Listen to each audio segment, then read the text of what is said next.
The views and comments expressed on the following radio program by its hosts and their guests do not necessarily reflect the views of RMCOnAir.com or its affiliates. Listener discretion is advised.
Ladies and gentlemen, the So What Morning Show is back in the building, and we have yet another incredible topic to get into today. Listen, I want you to get to your phone lines. The number to dial is 323-965-1600, and as is commonplace, you know I have books. Last week we didn't do books, so I'm going to hit you upside the dome piece with several heaters. And you're going to find that they're very interesting works here that are designed to stretch your imagination, your worldview, to recontextualize all of the crap you thought were true until you read something other than a comic book or magazine. I'm sorry. Or the Bible.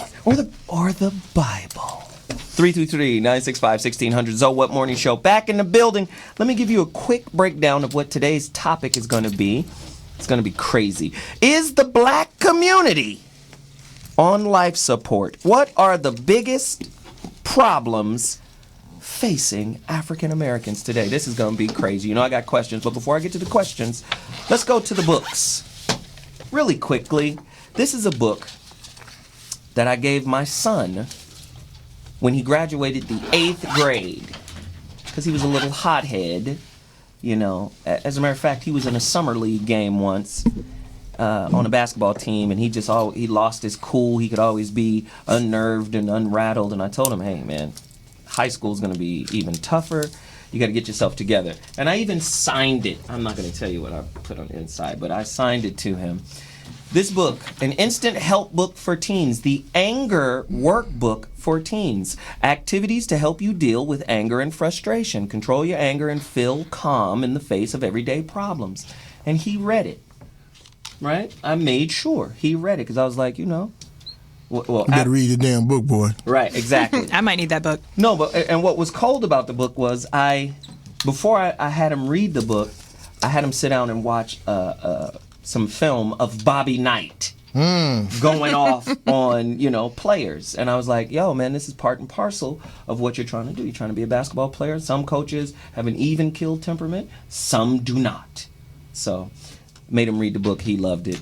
And I think he's better for it. Now, from last week's show, I'm getting a lot of feedback from the brother that Bobby Glanton brought in, Leon T. Gar. Man, everybody's asking, where can I get the book? Where can I get the book? Bobby, please tell them where they can get this book, Let's Go to Work. Great book. Well, right now, just email me at bobby@realmendon'tplay.com. And I will forward you a route because it's going to be a couple of weeks before Mr. Gar, reconfigures some of his business matters. So we had to just kind of pull back. He's creating another website because we actually did the book about 3 years ago. Right. And so we're going through a couple of things right now. We're going to get an ebook format going. But the hard copy, we still have copies of that, but it's a question of some distribution issues right now. So just email me, please, and I will make it possible. What's the email again? Bobby, BOBBY, at realmendon'tplay.com. That's without the apostrophe. Wow. Thank you very much, Mr. Glanton. I appreciate it. Listen, 99 years old. Yeah. Leon T. Gar. Yeah, and the busy. first black man to own a bank. Started his first business when he was 7, selling wagons for $2 a piece out of spare lumber, and saved all of the money. What? What's going on? Made $1 million before he could spell million. I mean, I don't want to keep going on the With brother. the wagons, he made $1 million. That's a lot of wagons. I'm a lot just of saying. wagons at $2 a wagon. I'm just saying the brother is 99 years old, and if you heard what Bobby said, he's still reconfiguring Thank you. some business What? matters right now. What? I'm just saying. I'm just saying. Outworking you, and he almost 100. Right. That's all I'm saying. That's all I'm saying. Now, on to the next books. I'm going to run through these really quickly. I always like to give hip-hop books because a lot of people think they know what hip-hop is or the culture is just because they listen to it. But no, it's more to hip-hop than just the music. There's DJing, there's breakdancing, there's graffiti, there's clothes, there's even street knowledge. And here's a part of that. Hip-hop decoded from its ancient origins to its modern-day matrix. The Black Dot. Forward by Grandmaster Cass. Very, very dope book. Please, please, please go get this book. I've read it a couple of times. I think Kool Moe Dee gave me this book, if I'm not mistaken. You got to read the book. You got to educate yourself on your culture. I like to bend the rules. Most people don't want to bend the rules. They want to stay in the box. Let's get outside of it sometimes. Speaking of that, I always have this conversation about religion and how it's a problem. We will be dealing with that today. Stephen Prothero wrote this book, New York Times bestseller. Religious Literacy, What Every American Needs to Know and Doesn't. You asked 3, 4, 5 questions to somebody about religion and they hung up. They caught up. They ain't. You blaspheming. Right. You blaspheme. You the devil in them. The devil and them, because you asking questions. How many of you have questions? Where in the hell did Cain get a wife if it was only Adam, Eve, and his brother that he just killed? How did he go somewhere and there was some other people and Adam and them was supposed to be the only people? I don't know. These are contradictions. I don't know. No, I do know. But I don't. Go get this book. It's an incredible book because it at least gives you the basics of all of the major religions in the world. If you want to understand, please go get this book. Please, please, please, please, please. I've already showcased this book, but I want to showcase it again because we're going to be covering portions of this topic today. Mm-hmm. Michael J. Marshall, PhD, wrote a book called Why Spanking Doesn't Work. Because you ain't doing it right. Stopping this bad habit and getting the upper hand on effective discipline. I have to highlight this book one more time because we're going to be covering it because that dude whooped them kids' asses for posting a twerk video on Facebook. Was he right or wrong? 323-965-1600. Was his method effective? And should he have been arrested for child abuse? I don't know. We need to talk. We're talking about what's wrong with the black community. And maybe discipline is one of them. Was Adam Carolla right when he says these black people whooping ass on their kids is creating violent children? Nope. I don't know. Somebody call us. Violent adults? Call us 323-965-1600. That's the number to dial. And again, I told people to get a book last week or the week before last called The Holographic Universe. And I talked about how the universe is holographic, how things are non-local. You gotta broaden your perspective. And I know some of these books may be challenging to read, but we have such a boxed in, locked in kind of thought process, and we don't realize the more rigid, the more locked in, the more limited the experience. Most people don't understand that. So you broaden your boundaries, you broaden your horizons, you broaden your experience. Life becomes more fulfilling. You have a greater understanding, a deeper understanding. With that said, Dr. David Bohm, B-O-H-M, theoretical physicist. This is going to be a tough book to read. Wholeness and the Implicate Order. One of my favorite books. I've bought it at least 6 times because it keep coming up missing. It's an incredible book. I'm sorry. It's an incredible book. You got to get this book, man. It's going to challenge you. It's going to educate you on quantum physics, string theory. It's going to challenge you on fragmentation of thought. It's such a beautiful, it's so cold. And that's why I keep coming up missing. Wholeness and the Implicate Order. Very, very powerful work. I had a Prince CD like that. Did you? I love Sexy CD. I couldn't keep it. I just couldn't keep it. Damn it. Another great book I have, and a lot of people, The Secret and Oprah, and she's New Age evil, and we got to cover a lot of things. A lot of people don't understand where a lot of these ideas and principles come from. Anybody that's familiar with Michael Beckwith, and I have a couple of things that I'm going to show from him with the Agape Church and all of that, he broke away from this particular set of rules that were created by Ernest Holmes. But if you want to find out about what they teach, Living the Science of Mind by Ernest Holmes, right? The only writings by the founder of religious science to help you understand classic science of mind. This is a textbook. Go get it. Read it. Challenge yourself. That's the only way you're going to be able to defend yourself from the devil. I always tell people that, the devil knows the Bible better than you. He's the co-star. Right. You understand? He's mentioned in it and you're not. Right. So it's like, you got to understand what everything else is in order to defend yourself against that which you consider to be your opponent. Some of the best war strategists know their opponent exceedingly well. You don't, however. You just believe. Only the best war strategists know their opponent. Indeed, my good friend. Lao Tzu, even. Let's keep going. Let us rattle off another. Here's another one. This is a heavy book. I told you guys to go get another one of this guy's books. It's called Power versus Force. It was Quincy Jones who told me to get this book. The guy... Shit, man, get the book, Shit, God's in the room, You want all the control? God's your co-pilot. You ask for all control. God leaves the cockpit, You let you fly the plane by yourself, you wind up crashing. Now, this is the book. The book is called I, Reality and Subjectivity. Trust me, I have read this thing like 15 times, and it's heavy. All of these books are designed to bend your thought process. Who that one by?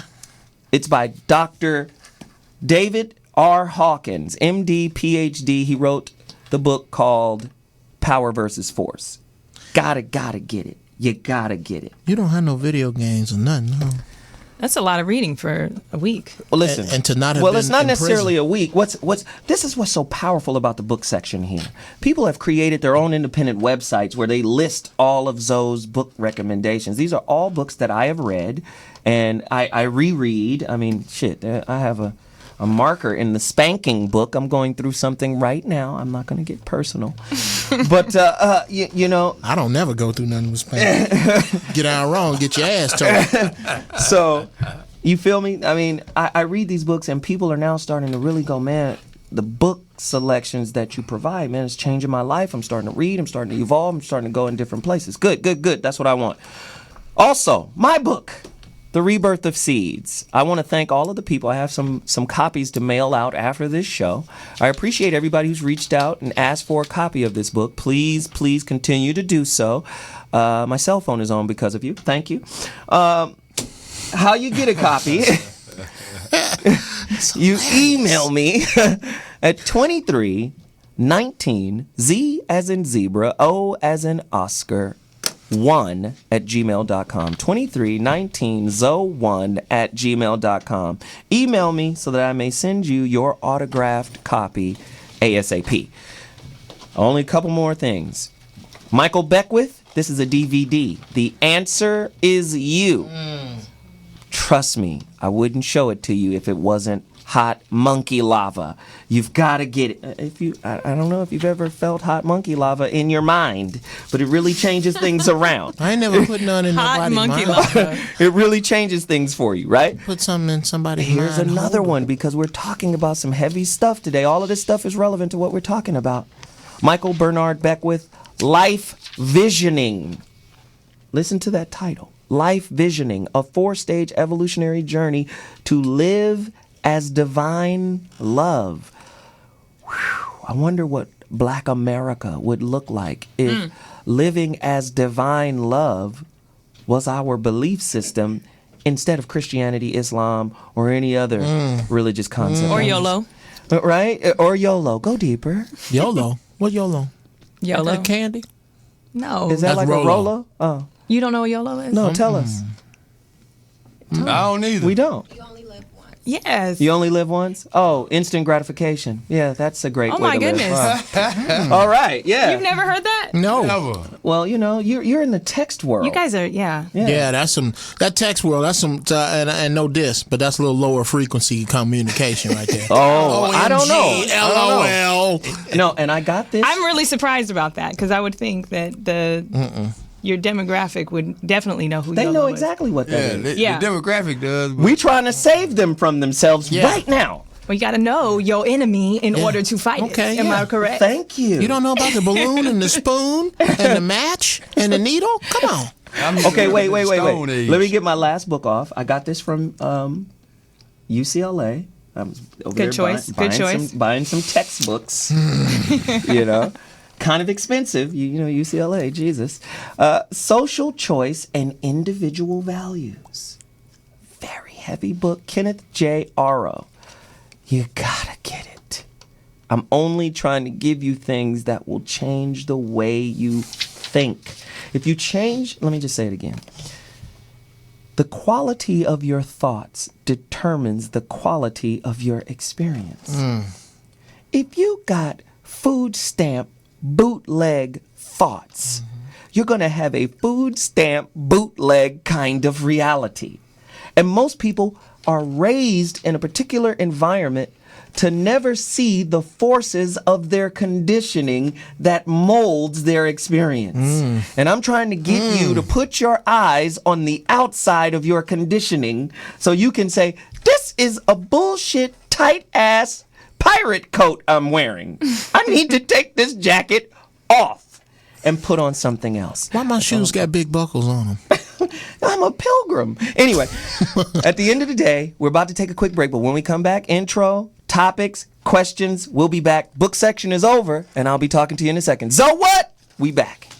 Hey, are you tired of those same old energy drinks with bad taste? Make a switch to Pit Bull Energy Drink with a guaranteed no aftertaste. Pit Bull offers more energy with ginseng and vitamins B6 and B12. With a ginger ale lemon lime flavor, Pit Bull meets the consumer's demand for better tasting and healthier energy products with a guaranteed no aftertaste. Make a switch to Pit Bull Energy Drink. Pit Bull offers more energy with ginseng and vitamins B6 and B12. With a ginger ale lemon lime flavor, Pit Bull meets the consumer's demand for better tasting and healthier energy products. For more information on Pit Bull energy drinks, bars, and mixes, visit their website at hiphopbev.com. That's hiphopbev.com. Online orders available at hiphopbev.com.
Curtis Mayfield, that's my man. Yeah.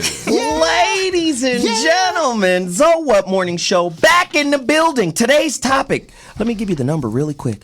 323-965-1600. Is the black community on life support? What are the biggest problems facing the African American community today? How can we build a utopian society moving forward? What demons must we face? What are we not being accountable for? Is it time to stop blaming white supremacy? I don't know. Almost.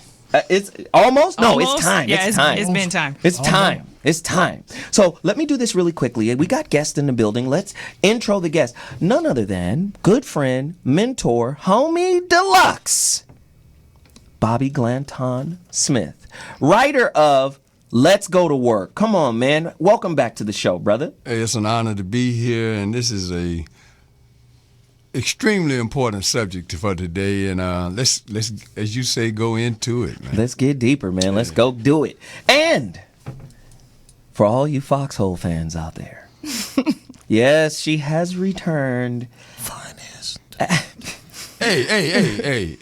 After You a didn't get that memo from the White House, man. You can't use that kind of language up in here. Oh man, yeah, you can't call Out of another bounds, sister brother. Out fine. of bounds. Why? Oh no, You can't call no. Okay, whatever. I'll take fine. Fine is all right. Fine is great. You guys remember her? She's she's a rising star. People have seen her on Ricky Lake. They've seen her on Dr. Phil. I mean, she's Donna Trump up in this piece right now, doing it big. None other than Denisha Danielle back in the building. How Thank you for doing? having me, Zoe. Wow. I know you're gonna go in on this topic. I already know. Yeah, I've got, I tend to be a little opinionated. Yes, I have notes, and yeah. This is going to be a great show. And of course, my road dog, chewing Ignorance. in the mic, Ignorance personified. popping bubble gum, the comedian. Walking foolishness. No, but see, it's veined foolishness. You think he's a fool, but he's fainting you to come on in. So That's he just can the Lord speaking through a fool is what it is. Yeah, and I think he's Lord, chewing speak to Laffy Taffy in the mic, but it sounds terrible. I wish he would stop. Anyway, it's Jeff Brown What's up? back in the building. What up, Jeff? What's going on, people? Are you What's ready? going on, family? Are you ready? Oh, absolutely. This is one of the few times because usually we are eye to eye, neck and neck, but this is one of the few times I think I'm gonna hit a few back over the fence at you. You think? Back You over think? there. Well, let's do this. Let's get You- in the ass whoopings. Then you As you know, I like to hit us upside the dome piece with questions, and then I encourage the callers to participate. Listen, if we're not doing this together, we're not doing it at all. It's a waste of everybody's time if you're not going to call in, right? Because this is a collective thing. The intro to the show is starring you. This show is starring you. Call to action. Get to the phone lines, 323-965-1600. Here are the questions. What if the African American community sought to raise boys and girls that were mathematically and scientifically literate, as opposed to just being athletically sound? How many kids you know are seeking to be the next Kobe Bryant, but not the next Benjamin Banneker, reason for that. right? Well, we know there's a reason, Jeff. It's question time. And then after question time, Come the answers. it's comment time. All right. Okay, you gonna wait for comment time? I'm gonna try. I'm over here jumping. You know how you turn the double Dutch rope? I'm just like saying. this here. I'm like this here. Can't- True or false? The African American community are collectively more supportive of entertainers and athletes than we are of educators and community leaders. True or false? And if it's true, why? 323-965-1600. Either you got a wicked jump shot or what are you doing? You Slinging crack, Ron. Jesus, I don't know. Is that still prevalent in our community? If so, why? 323-965-1600. Later days with your fist fight ways, but you don't hear me though. Even though, no, I don't go into a biggie moment. Who has the most power over the African American community? Our bosses / employers, entertainment, or God and the church? 323-965-1600. Somebody call me right now. I know these questions are hurting you. They're hurting me to even ask them. We have to air out our dirty laundry, don't you think? Don't you think? How should black parents view corporal punishment? in light of the ass whooping that got virally sent out to the rest of the world, should our ass whoopings be private? But with the advent of technology, is it impossible for them to be private? Should that dude who whooped his kids with the Xbox 360 cord... Oh, is this his weapon of choice? That was his weapon of choice. And what did you get your ass whooped with? Hey, can I ask a quick question? What is twerk? Twerking. What is that? It's like booty clapping. Stripper dancing. Stripper dancing. Oh, okay. Yes. We have all intersections of generations here. And sometimes we have to be updated, like Like YOLO. like YOLO. Yeah. 323-965-1600. Drop the That update on you. is the number to dial. Was Adam Carolla right?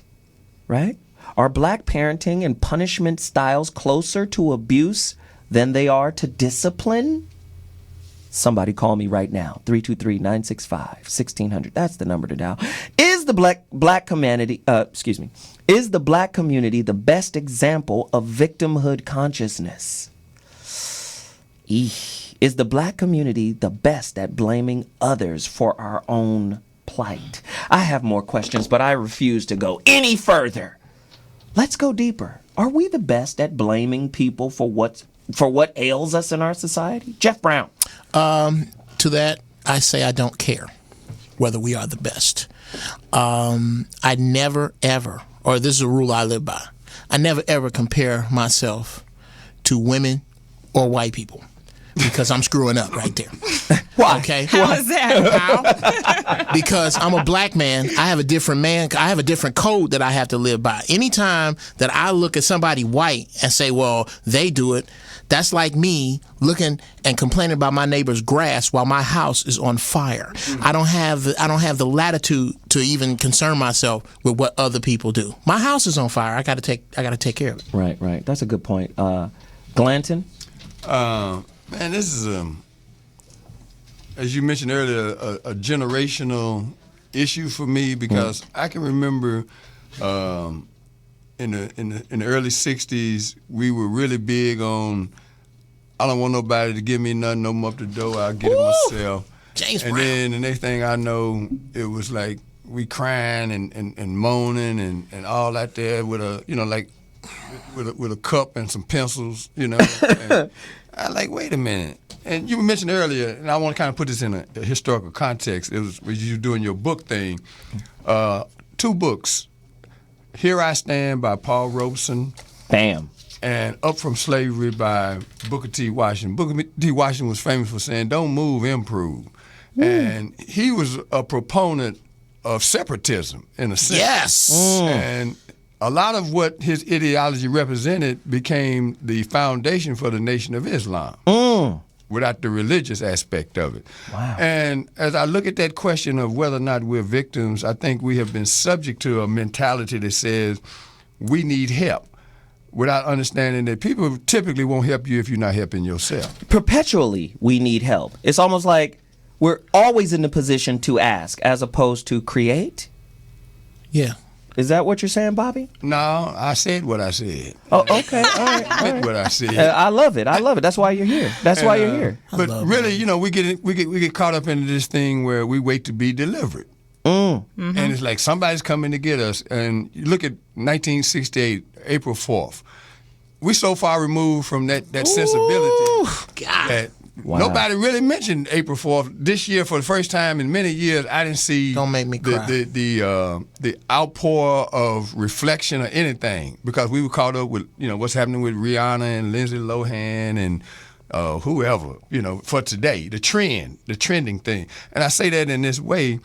Dr. King's assassination brought a halt to a movement, and it should have never happened because we shouldn't have ever put all of our eggs in that one basket to begin with. Wow. As much as we admire, I'd admired Dr. King, I went for it too. I was like, damn, man, what we gonna do? Our leader's gone. We the only people that put all our eggs in one basket like that. Yeah, who's the Japanese leader? Who's the Japanese dude that all the Japanese people wait to say something before they move? Who's the Jewish leader? Great point. Great point. Yeah, that's a great point. Denisha, please come in the cleanup position and knock this out the park. Well, I think the question was, are black people kind of the leaders of victim mentality? Yes. And I don't necessarily know whether or not we're the leaders of victim mentality, but I know that anybody who's been victimized could succumb to victim mentality. Go deeper. So if you are somebody who has been victimized over and over again, there is a natural response. So what I'm saying all of this to say, you don't want to point out the problem without maybe the source. There we go. And maybe offering some solutions. So what I'm saying is, if you've been victimized over and over again, it would be easy to Fall into that. classify yourself as a victim. Right. Or classify yourself as alone in the world and not being able to rely on people because you've been betrayed and victimized over and over again. Well, Nat Turner was a victim. Not for long. Marcus Garvey was Well, a victim. let me finish it up. Jeff. Malcolm Little was a victim. Let her finish. What I'm saying is that you can succumb to that very easily. However, that's the only people that get victimized again. It's somebody who is going to continue to be a Okay, victim yeah. over and over again. So it would be up to, has the black community been victimized? Yes, we could say that. We've been attacked. We've had more than our share of struggles. So has the Jewish community. Right. So has the Chinese community. But There's is a the lot of need- different communities that have, but they take a different approach. Right. And I do think that our approach, though understandable, needs to change. Wow. Now she cleared that up really nicely. My question is, especially today, look at our children. Mm-hmm. Our children have this unfailing desire to be entertained. Most adults. Mm-hmm. I just need to be entertained. Like the Romans. Is entertainment the black community's opium? Well, it's what we feel like we're good at. I mean, you have people who wouldn't we feel talented, generally speaking, and we're reinforced that over and over again. That, oh, he's going to be fast. Oh, look at that little boy. I bet you he's fast. I was just with an extended family member, and he said, "Oh, I bet you he plays soccer." Wow. So it was, to me, that's what has been reinforced over time. So it's our job as parents and family members in a community to reinforce different things over and over again. Wow. Bobby Glanton, you had something for me. Well, one loose end, and then I want to respond to what she just said. It depends on conditioning, because in the era and in the community that I was raised in, I was taught, I'll lick you till I lick you clean, then I ain't gonna lick you no more. And it took me a while. That's not a bad philosophy. But what I took from that is, Good parenting. Good parenting. I'm gonna be nice to you. I'm gonna start out with that. But then when you start taking advantage of my kindness, then we're gonna switch reels at that point. I'm gonna say, all right, I'm not here for that. I'm not your floor mat or your doormat. And then we're gonna try to level that playing field. As it relates to what you just said about entertainment, that's a thing to do. But is that who we are? Because in the world, entertainment generates trillions of dollars. And once again, we're at the back end of that. We're on the consumption side of it, but not, and we're crossed between being producers of it in terms of the product, but we don't take home the paper from it. Wow. So the connection. We do take home the paper from Nah, it. You got can't to be see it. kidding me. We don't take home all of the paper, but we we don't are even making take some it, paper. You don't take home a nickel out of $1 of it. Right. He's on the point on that. I know what Yeah. you're saying. That nickel is big when you look at Right, Jay-Z's and you can make pockets. the nickel. When you look Right. at Jay-Z's pocket, you look at Oprah's pocket, but they cannot impact the problems that we have economically with that nickel. Because they're giving 4 cents back. Oh, believe that. Wow. Well, I agree with that, but I'm not So going that's to misleading. diminish the nickel. I gotta it needs to diminish be the nickel. diminished because it's misleading. It gives us the perception that we have made it. we made it That's a according to different whose thing. standard? That's a different priority basis. I'm not That saying is the that. problem because Right. that other 95% drives the marketplace and it controls the messages.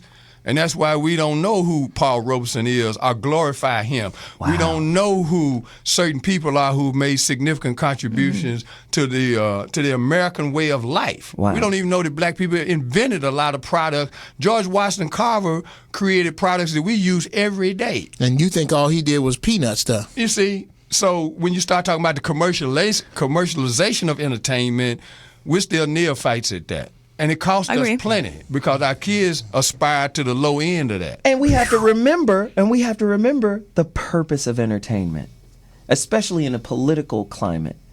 It is to divert your attention from what's really going on. It is to keep your mind occupied.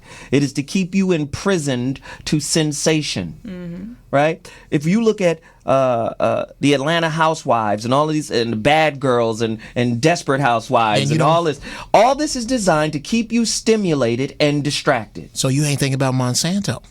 So you're not thinking about Monsanto, which was just signed by Obama. Yeah. I mean, and protected by Obama. Yeah. We don't pull him to the floor and go, why would you do that? You better not pull him to the floor. I'm glad you said that, man. Just to throw in, I'm gonna get out right as quickly. Keystone Pipeline. And how many people who watch TV as incessantly as we do even know what Keystone is? I bet they know if they live in Mayflower, Arkansas, because the pipeline ended up in their driveway. Wow.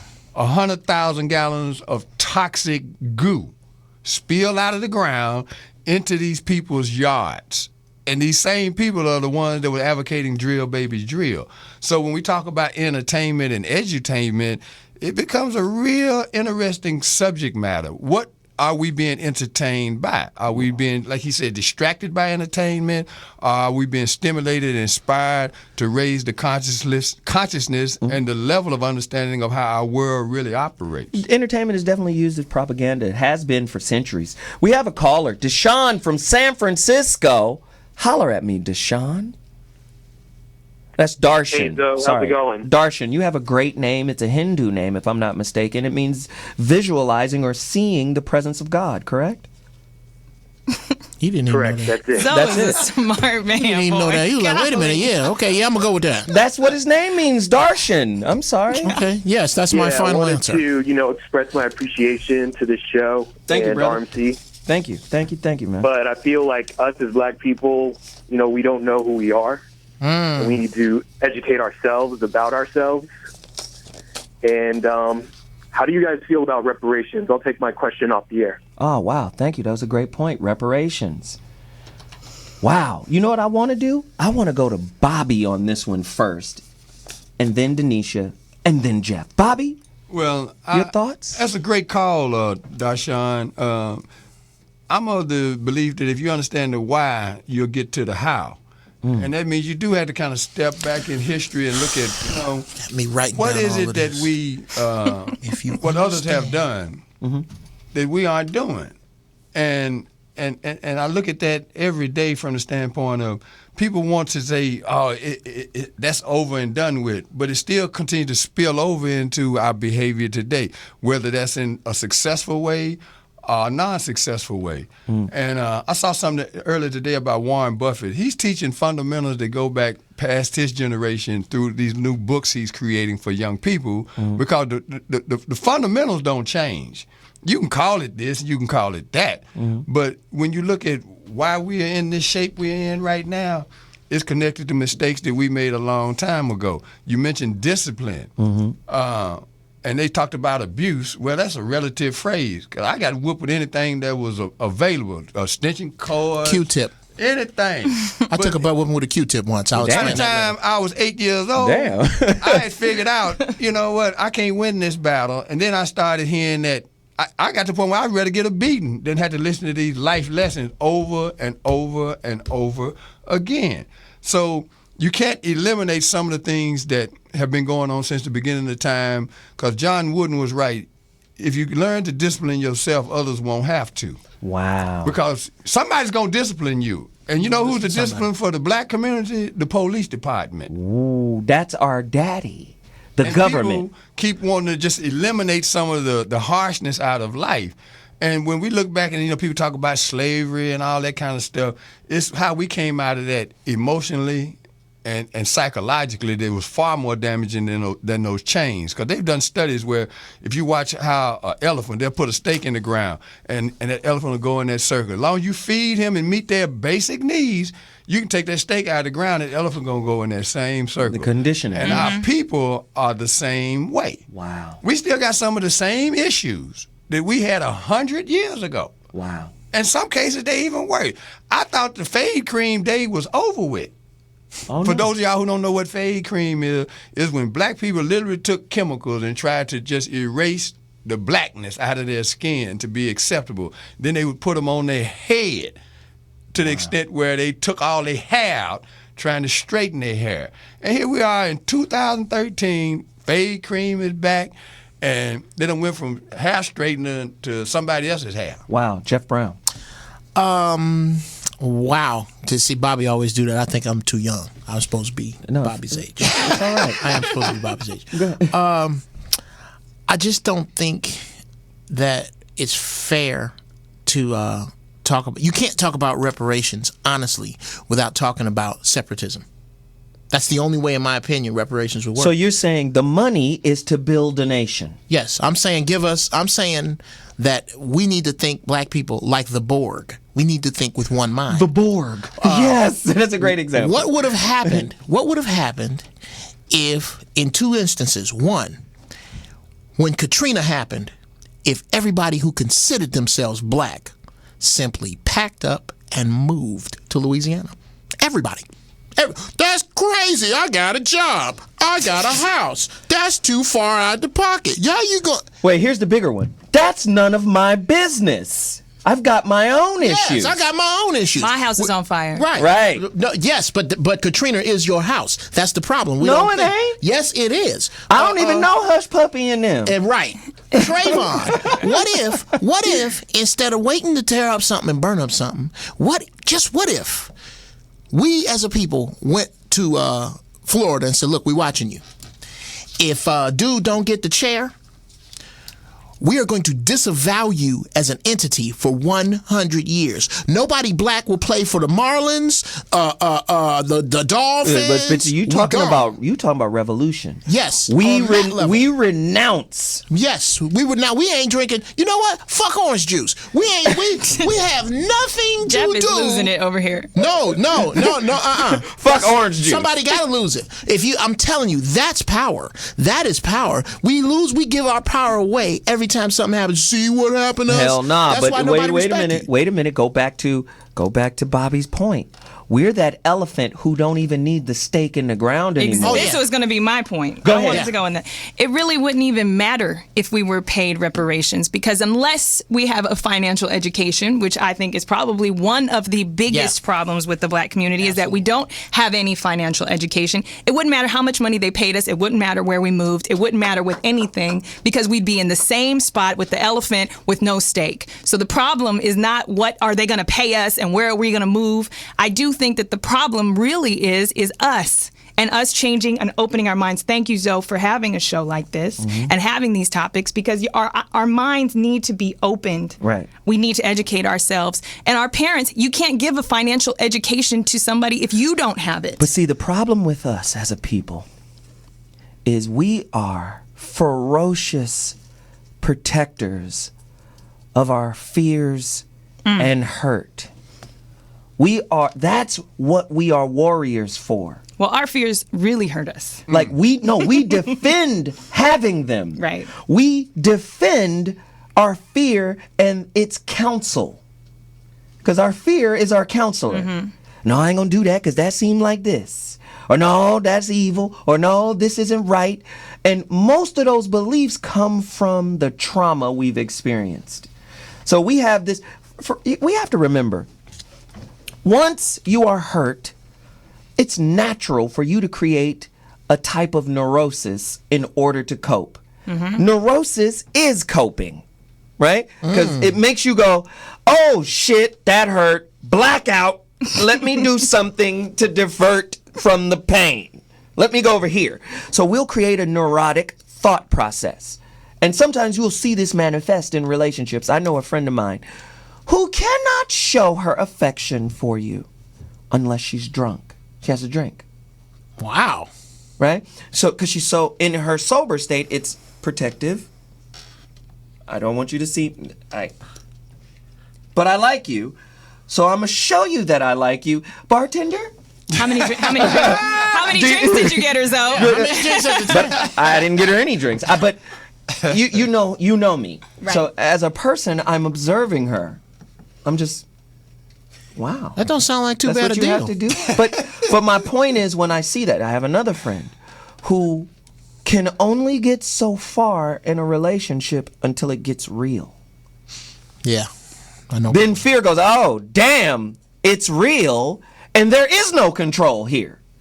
Okay, well, thanks. Nice getting to know you. Bye-bye. Right. Do you see what I'm saying? So neurosis creates a coping mechanism. And because it's a coping mechanism, it makes you feel good. But what people don't understand is on the other side of trauma, there's forgiveness. But neurosis, the neurotic thought or the neurotic behavior, creates a barrier that prevents you from getting to the other side, which is forgiveness. And until black people learn how to do that, especially each other, we've given up on each other. It ain't gonna work. It's not gonna work. Listen, I have to go to break. But when I come back, I want us to deal with this question. It's a tough one. Jesus Christ, it's a tough one. Woo!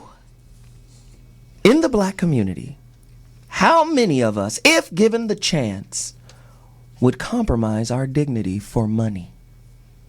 323-965-1600. I'll be back, and I'm taking callers. Soul Wonder, James, y'all hold on. I'll be back. 323-965-1600. I think it's important that I restate that question. It has to be said again. In the black community, how many of us, if given the opportunity, would compromise our dignity for a significant sum of money? Somebody call me when I come back. 323-965-1600. Ha! So what?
Zoe What Morning Show back in the building.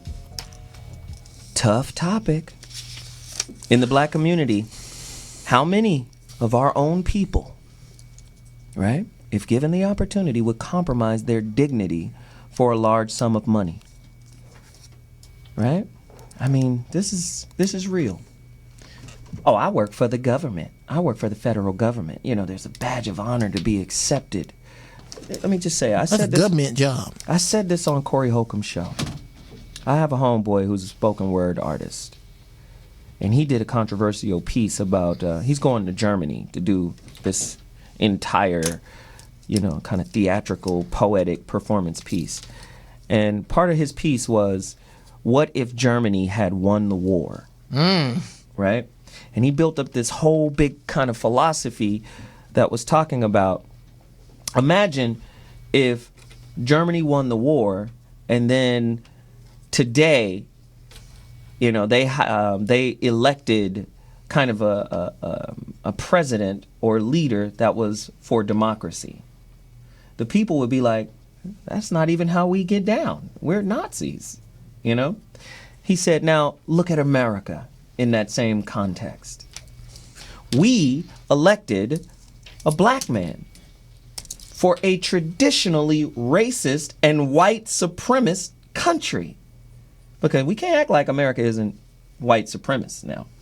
You know, they'll tell you in one breath, yes, out of Africa is the model, right, of all humanity. Everybody came out of Africa. But when we go to the History Channel, Jesus will be white. No, don't get it twisted now. And all his homies will have English names. And the devil will be black. And he'll look like Obama. But my point is, Obama, just like any corporation, this is what we cannot forget, just like any corporation, if Denisha gets hired by a corporation, they're going to look at Denisha's qualifications and skills, but they will not hire Denisha unless her mentality is in alignment with the corporate bylaws of that corporation. Why would we bring a malcontent or somebody who doesn't believe what we believe up in here with significant power? Somebody who might not sign the Monsanto thing. Right. Obama gets into office, he keeps a lot of George Bush's, you know, administration in place. We have to just understand the reality of it. We sell out every day when we don't put the welfare of our own people in play. But his daughters is pretty. Means nothing. I'm telling you, I'm just saying, how What many about people would sell Michelle? out? How many people would sell out? We got callers. Let's just go to some callers. Jesus, Soul Wonder from Dallas. Thank you for calling. What's going on, Brother Soul, sir? Cousin Jeff. What's up? I can't see if the doctor is there. The doctor is not here Brother today. Bobby. How's your diet? Before you start talking, how's your diet, brother? Oh, man. Yes. I'm getting there, brother. All right. I'm getting there. I got to get back with you on that recipe, too. What you was Hit me on Facebook. Right, fried monkey legs ain't gonna help you. Brother Zoe, Yeah. I need you to be a little bit more specific when you say, compromise our integrity, for a buck, or is that what you're saying? Let me give you an example. I used to work for Madonna. All right? The Madonna? The Madonna. Wow.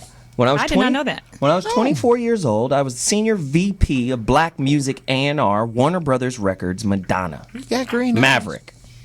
At 24, Madonna came on to me. Uh-oh. She came on to me. I've never told this story publicly. Okay. It was always, the first 2 weeks of me working there, I was gone. As soon as I got the gig, it took me 20 minutes to get the gig. I was at Loud Records, A&R at Loud Records, RCA. Steve Rifkin hooked me up with Freddie DeMann, right? Very powerful. Used to manage Michael Jackson and Madonna and Lionel Richie.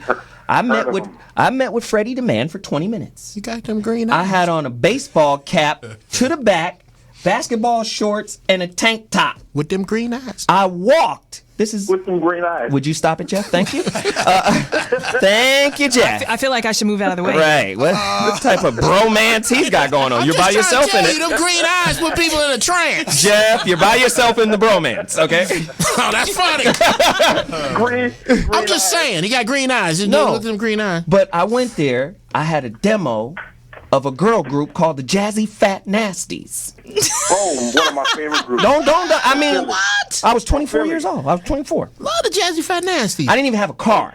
I From walked. Philadelphia. Let me just tell you, I walked from Loud Records to Maverick Records. I met with Freddie DeMann for 20 minutes. When I walked in the door, there was a sister who was the, in the lobby. Who are you here to see? Basketball shoes. I got to meet with Freddie DeMann. She was like, stank. Oh, yeah. You know, she had the stank. Look at this vagrant little thug guy. So the Come green here. eyes did not work. Did not work. After 20 minutes of a meeting with Freddie DeMann, I came out as the senior VP A&R of black music. Did you fire the girl at the front? No, she became my assistant. Oh, that's You great. feel me? So let me just say, I didn't see Madonna. I hadn't met her. Because immediately, I'm the next Puffy. I get the Mr. Burns. Yes, excellent. Right? I'm the next Puffy. I'm like, yo, okay, I'm going to New York. I'm going to Atlanta. I just took off.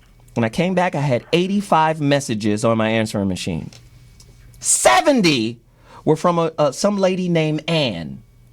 I can't wait to see you, Zoe. Freddie says you're gorgeous. I can't wait. This is Ann. I went outside to the girl with the stank attitude who's now my assistant. Who is Ann? Oh, that's Madonna. Oh, okay, cool. Why she call herself Ann? I don't know. So she don't have no It's problem. probably her name. But let me tell you about not compromising yourself. Right? I'm not racist. I just couldn't do it. I come back after Whirlwind meeting producers. I'm Puffy. I'm the new dude, right? I come back. I'm in my office. I'm listening to demos. I look up. She's in the doorway. Striking a pose. Yeah, just leaning in the doorway. This sounds like a movie. I say, Madonna. She goes, she calls me by my real name, Renard. Hey. I said, Renard? Yeah, Soul Wonder. I'm sorry. Shit. Indeed. Would you like to know the origin of the name? Jesus. Anyway, I got you. she's like, yo, you want to meet in here? Or do you want to meet in my... Stop, Jeff. Do you want to meet in here? Or do you want to meet in my Madonna office? was there. He got her music. I said, I'll meet in your office. We go in her office. She's like, oh, you're gorgeous, and you're this, and you're that. I'd like to take you to dinner, blah, blah, blah. Let's get to know each other. thought- Oh, you have really big hands.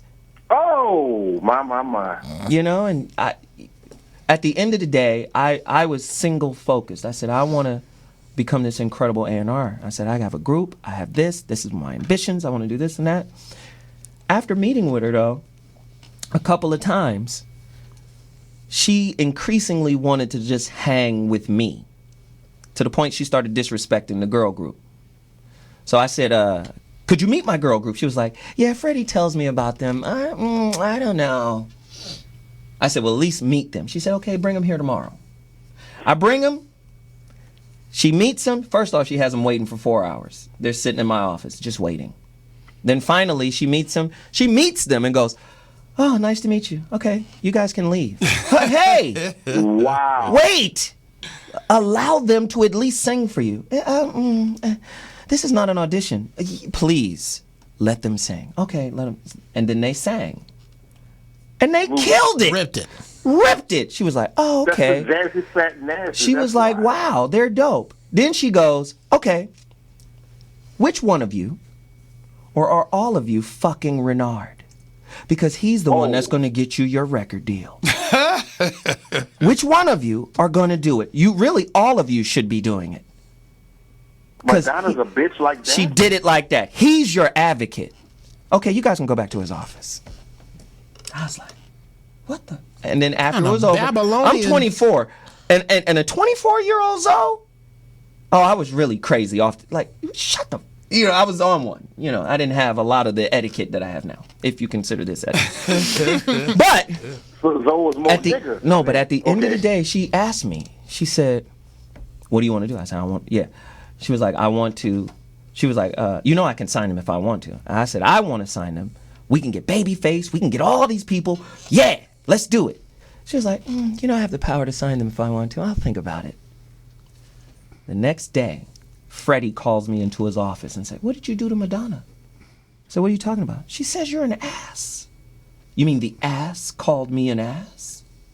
Back then I didn't give a rip. And my point with this whole story, sometimes you got to stand for some shit. I said, I don't care what Madonna thinks. It doesn't make or break me. I brought you guys talent. Maybe she doesn't know what to do with the talent. Maybe she's in competition with the talent. I don't know. Madonna can't sing. But she can't have me. I had all type of pro-black shit on my desk. Books and shit. Of course you did. Like, no. I'm not finna be Big Daddy Kane butt naked in the photo shoot. That's not gonna be me. And I projected that energy. Sometimes we have to stand for something. And a lot of times we stand for nothing. A lot of times we lead with that price tag over our head that says, I'll do this for this amount. I will sell my integrity. I will sell what I say I believe in if the price is right. That's why we have a culture full of snitches. Can I address Go ahead, Jeff the Brown. elephant in the room? One question. Have you ever knocked down any white chicks? One white chick. Okay, that was not Madonna. No, that was not Madonna. Okay, We that's wouldn't be having this story if it had that's been Madonna. that's my issue. It's Right. like, If wow. I would have banged Madonna, I'd probably still be banging Madonna right now. Okay, look, here's my point. Okay. Couldn't do it. If I say it to myself, and I would never say this self,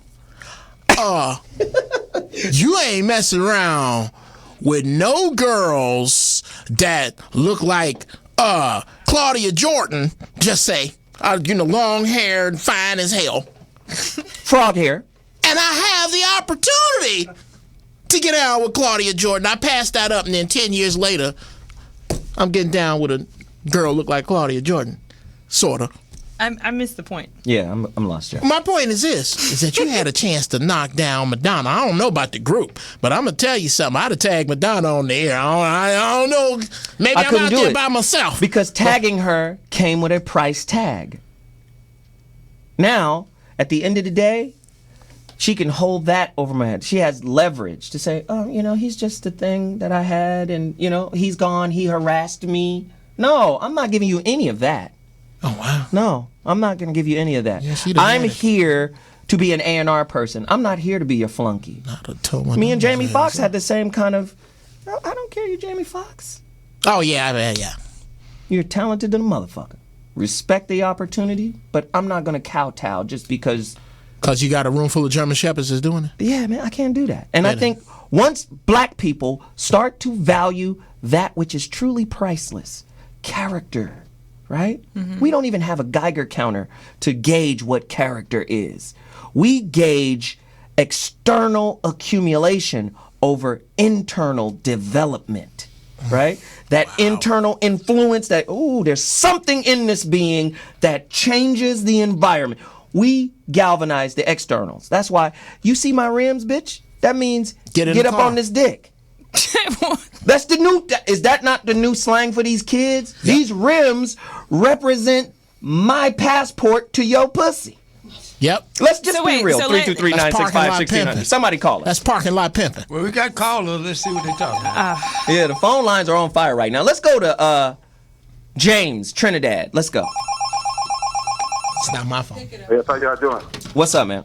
Well, All how right. you doing, Zoe? I'm good, man. What's happening? How you doing, Jeff? Hey, what's up? I just want to speak about this reparation stuff, man. Okay, we are the only people who have an argument with ourselves about reparations. That's funny. All the Native Americans, man, they're just grabbing money, making casinos and everything for themselves. But we as black people, we have a conflict amongst our own self about reparations, Right. which I think is like really dumb. Wow. Now, there's some of us just making money and stuff. All right, that's cool. What about the rest of us, man? We'll take reparations. We don't want to argue about it. You know, we want to build some monuments for our people as well. You know what I mean? Wow. So, you know. Hey, you know what? Let me just say, man, I appreciate the call. Thank you very much. Please keep calling in. We got more callers. Brandon, Dallas, you're on. Sell out for money is what you want to talk about. Let's go. Brandon from Dallas, man. Yeah. What's up, Can man? you hear me? Yeah, we can hear you, brother. Okay, man. I wanted to say one quick thing. I was reading Mandela's autobiography. Wow. And when you talk about the integrity of a country, when he said about him receiving the Nobel Peace Prize with de Klerk, he said, how could you stand up there with your jailer? You have betrayed your country. Wow. Wow. Because it is money attached to it. And also, Mandela has a foundation that funnels money to him. It's the De Beers. Diamonds, yeah. The diamonds. So, can you say that South Africa is better off with Mandela having been out and in power, being president on one hand? Or can you say, how can a man walk out of prison and become president of a country and none of the people in power were prosecuted for war crimes? Wow. Wow. Because it's already been proven that the brother was falsely imprisoned for 27 years. And then you get out and the prize is I'm president. Yep. You can't be president of no country in the world without America's approval. America is a part of all of it. Don't get it twisted. If you out of pocket for America, they're going to come see you. And it doesn't matter. It could be on the news or not on the news. We're going to come see you. Ask Gaddafi. Oh, Gaddafi, you out of pocket. We're going to come see you. We're going to put them things on you. We're going to come see you. No fly zone, because we said so. That's how America gets down. This is. Thank you for the call, caller. This is the mentality of America. And black people, what we've been doing ever since. And like I said, that neurosis is there. It's about being comfortable, about not dealing with the pain. What black people do is find a way to live and cope and survive as a subordinate here in America.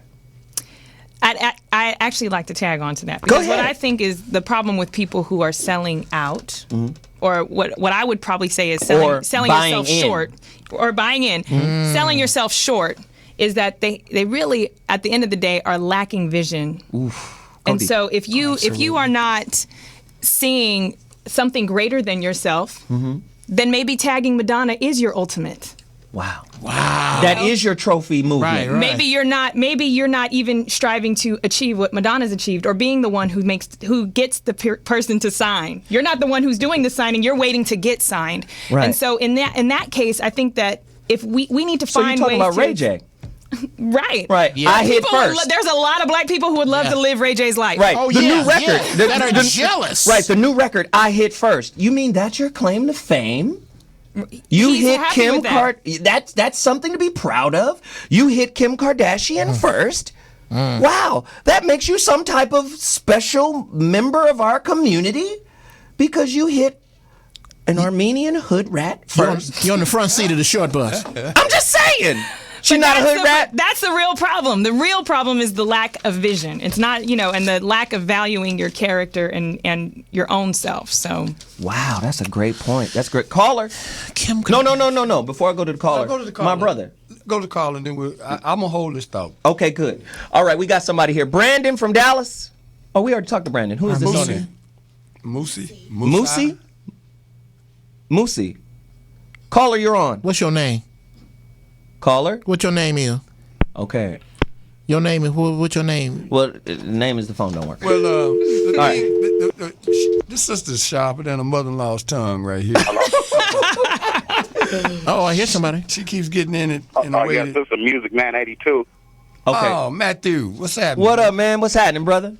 Hey, what's up, man? My phone kept going in and out, man. I'm sorry about that. No doubt. Hey, man, just calling in about the reparations and everything, and also how black people will just sell their souls for crumbs. They're not even getting the full money that they're supposed to get because the higher ups is taking it. Wow. Also, they don't want any black man with power, just like Bill Cosby when he was trying to buy NBC. Get up out of here. Get up out of here. And also, we're gonna what did they did? They did something to his son. Killed behind him. that. Or before I might be wrong. Well, yeah, I don't want to say that, but because I'm not a real big conspiracy theorist in that way. I mean, I know exactly what you're saying. Enos, his son Enos, or whatever. I'm just leave it at that. Right. But yeah, they don't want any black people with power, and it's not that we're even trying to overthrow the government. We're just trying to establish our own thing, like the Jews, the Orientals, and the Mexicans have done. Right. But they don't want us to do that and be successful. They don't want but also, Music Man, we don't want to. A lot of us are content with being the footstool. A lot of us we're okay with doing what massa say do. Yes. And we'll comply with our women will comply with the rules. You know, massa said if I kick my boyfriend out, he'll reward me with food stamps and government checks. And that's what they want, that cycle to continue. Did you just say it's the women? Yeah, that's pretty much what he said. Yeah, he did say women. You know what? I'm not going to say all women. I'll say most women. No, not. And it's, okay, and just four. It's just four women, bro. It's not their fault. It's not their fault. You know why? It's the media's fault. It's the government's fault. Just like Zoe said, propaganda. They're pushing this. They're trying to emasculate men as much as they can. All right, bro. You get through backtracking, you know. Speaking of victim mentality. Wow. No, I ain't gonna, no. What he didn't make the distinction between. Thank you for the call, brother. A woman like you and the females that he's actually talking about. They do exist. Right. Well, he needs to meet different females and needs to expose different females. It's just a distinction. Females are who he was referring to. You're representing the women in the world. Right. That's why your lip kind of got, stuck out a little bit. But anyway, I just wanted to refer to this issue from another construct, and that is, Zoe shared a story with you. I'm going to give you an example of how sometimes you don't even know you got consciousness until things hit you. I make a big deal about my name, Bobby Glanton Smith. I have two last names because my mother and father didn't marry. Mm-hmm. And the Glantons were a family of great distinction. My uncle was one of the first black judges in the United States, and there's a lot of prominence and wealth in my father's family. Mm-hmm. But he didn't marry my mama. And I'll never forget, after I finished high school and showed some promise, he told me, he came down from Des Moines, Iowa, and he said, I need to talk to you. He said, you want to go to law school? He said, what do you want to do? I said, you're the first black judge. One of the first black judges in America, I wouldn't mind following in those footsteps. Mm-hmm. He said, you can make that happen. You've shown the aptitude, but you got to do one thing. I said, what's that? He said, you got to change your name. I said, to what? To Glanton. I said, it's already Glanton. He said, no, then you got to drop to Smith. And as I stood there, without even thinking about the long-term consequences, I cursed him out, because what that represented to me is, you're telling me my mother and her name don't mean nothing, but the Glanton name means this. Right. And then years later, when I went to Des Moines, I saw what he meant by that. I saw the power of that name. We got front seats in the restaurant, people kissing his ass like I ain't never seen a black man get his ass kissed before. Right. That's my family. But when I did that, I didn't consider the other consequences of that. And then I've been vacillating back and forth my whole life. If I had to do that over again, would I do that? And something tells me that he'd have caught me lying, because in my heart I still felt bad about doing that. It's funny that you say that. I have a story about my name as well. And so sometimes you can say that you're a sellout, and you will, but that stays inside of you, and it bothers you to the point where when you've no sold matter out. what you have accumulated, you'll never be satisfied with it. Wow, Jeff Okay, something you kind of brought up that is a tangent to this, but is a huge problem amongst black people. I believe all the men in here, and you will agree, that there's some black men that a group of them ain't shit. Absolutely. No, hold on now. I'm not going to agree with that. No. Okay. So then what you're telling me then, that it's only 5 or 6 cats who have left their families, who pay no attention to their children. Yes, but they just get a lot of press. Just these 5 or 6 dudes. They get confused with the males. See, No, Bobby, here's my issue. I am willing to admit that there are men who miss the mark. I am willing to admit that there are men who beat their wives, men who treat their children horribly. It is when I speak to sisters about problems that are indigenous, if you will, to sisters, that y'all act like these sisters don't I made this shit up. There are women, okay, which leads me to a bit I do on stage. No, there are only 3 bitches. It's just that them bitches are really, really busy. They're keying up all the cars. They're buying all the shoes with abortion money. There's only 3 of them. There is a group of women that exist who did this, who took welfare checks and kicked their men out. They exist. No, this absolutely. is true. Yeah, they exist, but they're that is also not the energy that you gave. You gave out the energy like, this dude is out of his mind. He said all women, and then he said most women, and I wouldn't say what you're saying is anywhere near most. Okay, but this is what I'm saying. Why do classy black queens circle the wagons around raggedy heifers all the time? Y'all act like these heifers don't exist. I'm telling you, I got a 68 Camaro that was burned up. No, I definitely, I don't think that you can't have a problem with the men and not a problem with the women. Right, and vice versa. There's no, it's a relationship. Okay, well, I can't tell you what it is. I can tell you what it looks like. Definition that really, I'm gonna be incessant about this.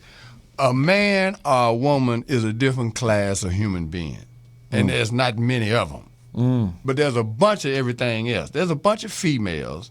There's a bunch of bitches. There's a bunch of hoes. There's a bunch of sorry-ass niggas. There's a bunch of sorry-ass males. Yes. But there's only a few men and only a few women. But they stand out in a crowd. Right. Because they're not going to do the things you're talking That's about. the first time I ever heard And you know it what? that way. And Bobby, that's such a great point. And to build on it, the men and the women, not the people that are trying, that are beneath that standard, are not perfect. Right. Thank you. I was going to say, yeah. But they'll tell you they're not. Right. But I know that, but I have to make that distinction because what happens with our people, the fantasy takes over that Mr. Right and Mrs. Right are going to come set them right. No.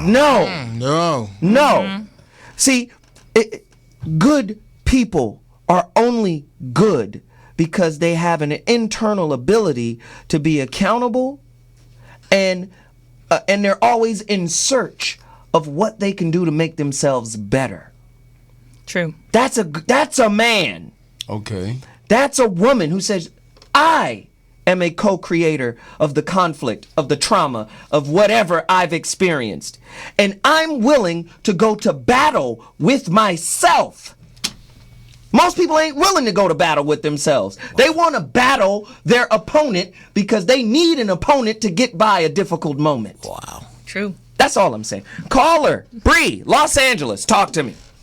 Hey, Zoe, it's nice to finally talk to you off of Facebook. But I had more of a question than a statement, kind of regarding do you think black people sell out to a certain price? And I just wanted to say, in everyday life, I feel like that happens. I'm from San Diego, and all of my black male relatives, they want to be in the military. And to me, that's selling out. So I wanted to ask you, when you see, young black youths who want to, fight for a country that has no interest in supporting them back, is that considered selling out? Or, would you... Let me go into that. I think that's a great point. Stay on the line, Bree. Yes. I think that's a great point.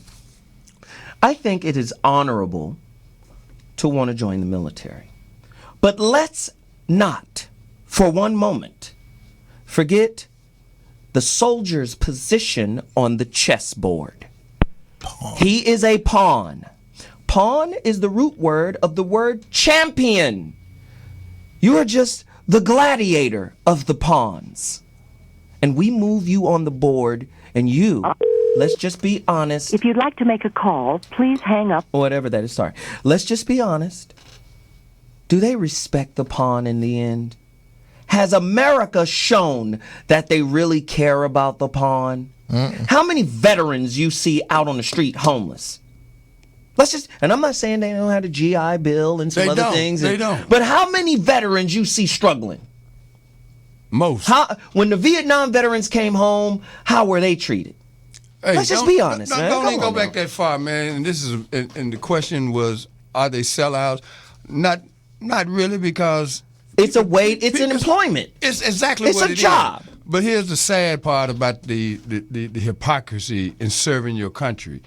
There are guys who just got back from the 8th deployment, and because of their pay grade, their family has to have assistance just to maintain food, clothing, and shelter. Wow. Okay, but that ain't when it gets really bad. The day they leave the military, they get them a stack of forms. Wow. That they have to complete to the letter, or they're disqualified, and they do that by a systematic approach of eliminating giving people benefits that have been to war 8, 9 times. And they should automatically be, like secured on a fundamental level for the rest of their life, right? So to answer your question, if they do sell out, man, it's, oh my God, they getting done in bad, man. It's really a shame. Jeff Brown? Being a member of the United States Marines, I have a huge opinion on that. Well, go in. Please. I was asked, I was avionics, which is very, very hard to get in.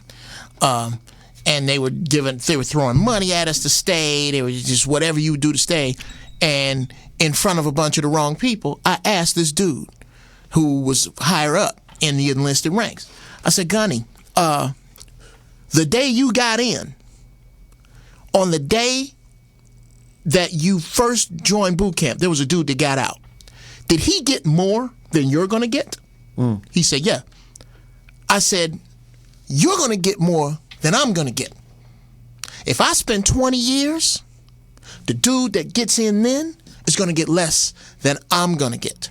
Why would I give you 20 years of my life and still there are places where people call me nigga? I can't do it. Well, and that's such a great point. And then you build on that, and it's a job. It's a job like being a postman is a job. It's a job. And we respect what they do in terms of protecting the borders of America. But let's just keep it real. Let's just keep it real. You don't see the aristocracy of America being enlisted. These guys are out, the ROCTs and all of these people and these recruiters are outside of inner city high schools. Because they know you got the aptitude of a soldier. Not a technician, not an engineer. Yeah, there's some of those jobs there too. However, look at how they're separated. Air Force, higher aptitude, right? Oh yeah, we're going to teach you how to fly a plane. That's different than crawling on your belly. Not so. We're going to teach you how to kill. That's something different. There's different aptitudes. I'm telling you. I'm telling you. There's different aptitudes. There's some idiots in the Air Force. I'm not saying that there isn't. Doesn't all fly planes. Right. That's a fallacy. We know that, but then we go to the Navy SEALs. Listen, who saw that movie Zero Dark 30? I did. Great movie. The woman who found Osama bin. That's really what the movie was about. Was the woman who found Osama bin Laden. She was the coldest piece in the whole situation. What did the CIA say about her? They tapped her when she was in high school. You know what? They're not tapping inner city kids in high school for the CIA. They are tapping them to be private in the Army, though. But it's one point that I'm sure that you saw that we need to balance that picture you just painted with, and that is at the very end of the movie, after she had dedicated all of that time and energy to fulfilling that task. They say, where you want to go? They say, you can go anywhere you want to go. She didn't know where to go. Right. Because all of her life had been programmed into that one single mission. And it goes back to purpose and the question of selling out.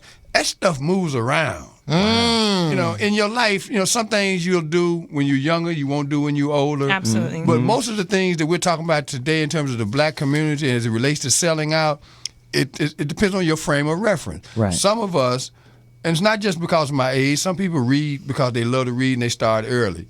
And I did do that. But there are people who are a lot younger than I who have the same, body of knowledge because they just into reading. But if you knew about certain people and certain experiences, it would shape your worldview.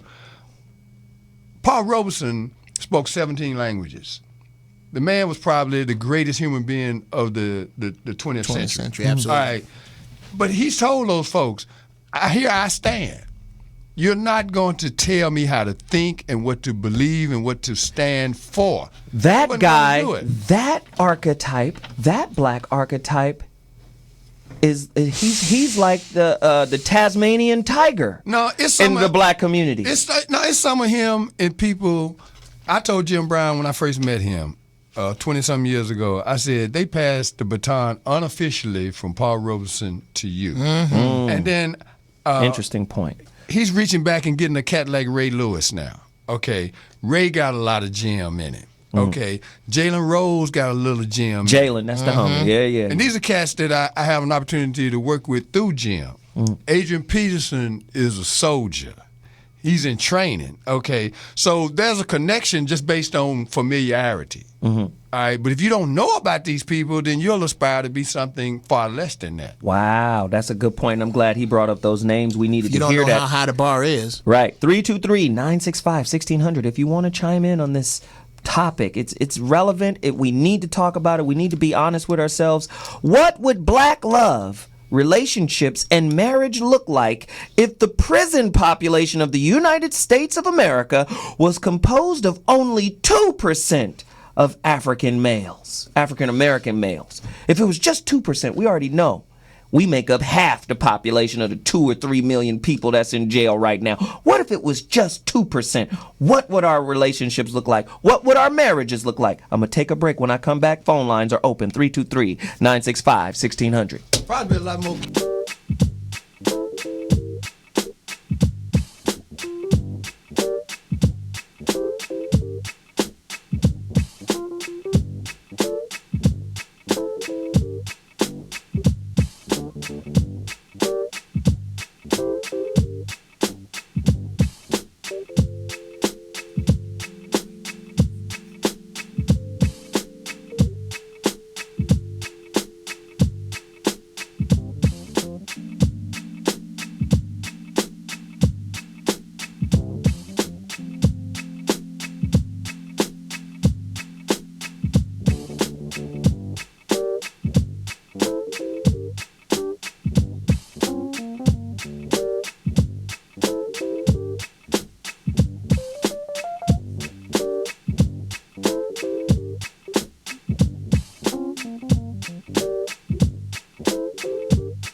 Yeah. Let's do this thing. Back in the building. So what is off the chain? We're the only one in the world that will have these kind of conversations, that'll get real, that won't be politically correct. You know, don't you hate it when it's like sports players. Well, you know, we came in here with a game plan, we executed, and we were a team out there, and you know, they got all of the basic things to say to not answer the question. It's just always fluff. You know, I don't really like Dwight Howard. I think he's a great center. I think he can be great, but I don't really care for him as a person. But I think he can fit in on the team. I want to hear somebody tell the truth. The last time I heard somebody tell the truth was Charles Barkley. Mm-hmm. Charles Barkley told the truth. He always tells it. It wasn't a lot of fluff. Well, you know, it was one of those games where, you know, you get tested, and our team showed resilience today. And just say you don't like whoever. Yeah. You know, and people think, oh, there's class associated with that. No, you know what I like? I don't like pretentiousness. At all. I think we make, first off, you have to remember pretentiousness is deception. So now we have acceptable deception. And come on, let's not act like deception isn't related. If you'll lie about a damn game, you're going to lie about something more important, won't you? 323-965-1600. Jeff had a point he wanted to make. Jeff, go deeper. I came upon this when I was high, long after I was out of the military, that the one thing... When you were high? Oh, I was high. Yeah. That's when the Lord speaks to me. I am high, he's on high, therefore we communicate. Right. The one thing that every enlisted, the two things that every enlisted individual has in common around this country is that, one, you don't have straight A's. And two, your parents ain't rich, which makes you what this country has to offer, only flesh. You have your flesh to offer up, and we'll give you medical and dental if you'll put your flesh on the line. Right. And what I really think would solve or change war is if the front line had to be comprised of the children of the aristocrats. Oh, no. That's just not how it goes. No, it's not how it goes. The pawn is disposable. Now, we're going to, you know, parenthetically or what's the word I'm looking for? Paradoxically build them up like superhumans, Captain America, and they're heroes and medals. But really, you're a pawn on the chessboard. On the really real, yeah. Yes. You're not knights. No, you're not knights. You're not bishops. You're not rooks. No. You sure as hell ain't the king or the queen. You're not the king or the queen. Pawns. You're disposable. And that's how they believe. Let's not act like they don't. Let's just be real. 323-965-1600. Before we went to break, we talked about 2% jail population. But before I get to that question, Denisha wanted to hit us with a point that we skipped over. Denisha? Go on with your fine ass. Well, I think it's all related back to kind of what we were talking about earlier. And it's a lack of vision. If you're a pawn, you clearly have a lack of vision. If that's where you're going to stay. If you can identify yourself as a pawn in the beginning, but you see yourself as a king, right? Then maybe you can work your way up to being a rook. Oh, you mean maybe you can utilize the GI Bill? Is it an honorable thing to go into the military? Absolutely. Yes. Is it smart if you don't have medical coverage and you don't have many options for a job to go get a job? Right. That does offer you these things. Absolutely. Right. Is it smart to get a job that is ultimately going to pay for your education? Right. Yes. Sure. There's nothing wrong with going into the military. It's an honorable thing, but you have to have a plan. You have to have some vision. You got to pimp them while they pimping you. And you have to really educate yourself. You're going to have to educate yourself on how to get there. You're going to have to align yourself with mentors and people that can help you. Yes. And you're going to probably have to make some tough decisions. Let's go deeper.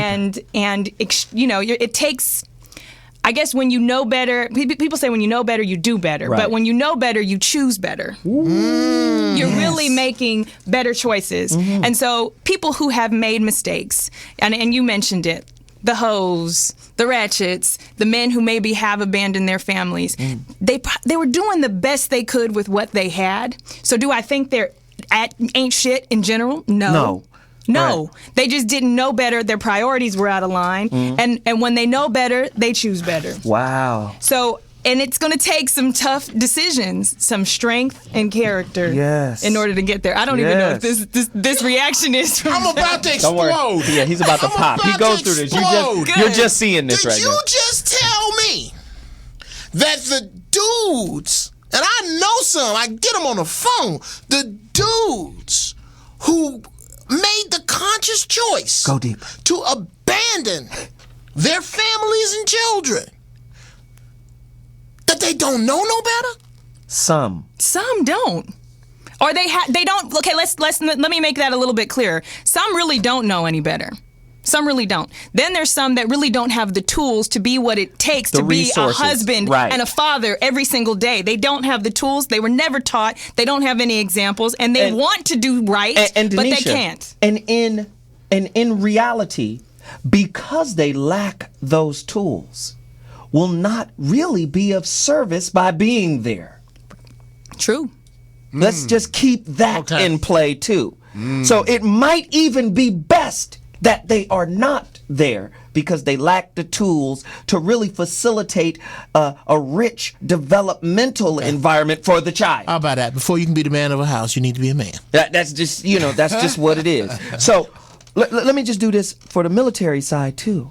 Yes, you get to take care of yourself. Yes, you get dental insurance. Yes, you get to raise a family.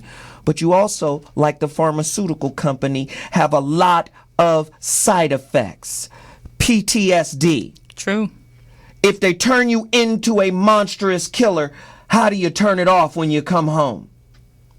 How do you relate? It's the same thing as Miss Super Independent. I don't need a man. I can pay all my bills.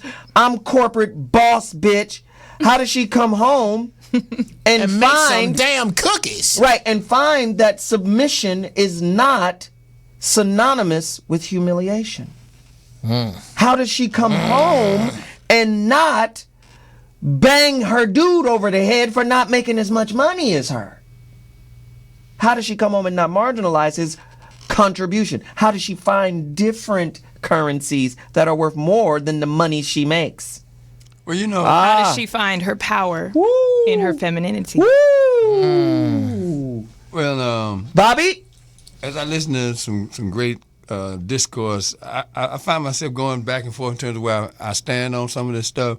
And the life management skills curriculum that Jim Brown created, it really hit me after 20-some years to the point where it affects everything that I hear.